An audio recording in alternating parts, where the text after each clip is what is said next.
I want to say thank you for being open to share your testimony with other people. First question I have for you is, who were you before you met Jesus? I was kind of just a mess. I've been a Christian my whole life, and I've always believed in God. I always knew He existed, but I never lived for Him until recently. I struggled a lot with my identity. I didn't know who I was, so instead of finding it in God, I decided to just tear apart everything about myself. I struggled with the eating disorder, trying to figure out how to make myself look better. I had terrible anxiety, even days where I didn't want to get out of bed. And I just didn't really know who I was. In 8th grade, my dad had a stroke that was deadly, and that terrified me.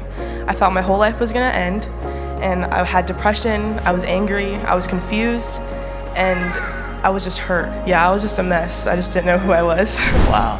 And at some point, you raised in the church like me, I've given my life to the Lord probably about 100 times. Every altar call.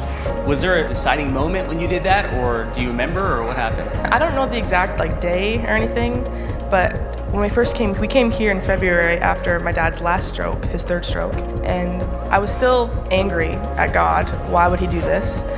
But in that, I found that I started to experience God here and feel His presence and realize all the things that He has done in my life. My dad survived, he was healthy, he was supposed to be paralyzed, and I realized here that God has done so much in me, and I have to believe it. I have to follow Him, because why wouldn't I if He's so good? And I think it was probably that summer of 2023 that I gave my heart to the Lord truly. And I got baptized November 5th, 2023, because God had been stirring it on my heart. I was born again, and I feel truly changed after that day. Maybe there's somebody that can relate to your story of everything you've dealt with. What could you say to encourage them this morning? I would just say that if you think you have it in control, you don't, and you don't need to. I think I put myself under so much stress thinking that I had to be perfect and I had to do everything and work for everything that I needed, but just put faith in God that He has it all under control. And if He can do it in my life, then He can do it in yours. You don't need to worry all the time. You don't need to feel anxious. And if you do go through something, God's always with you in every part of it.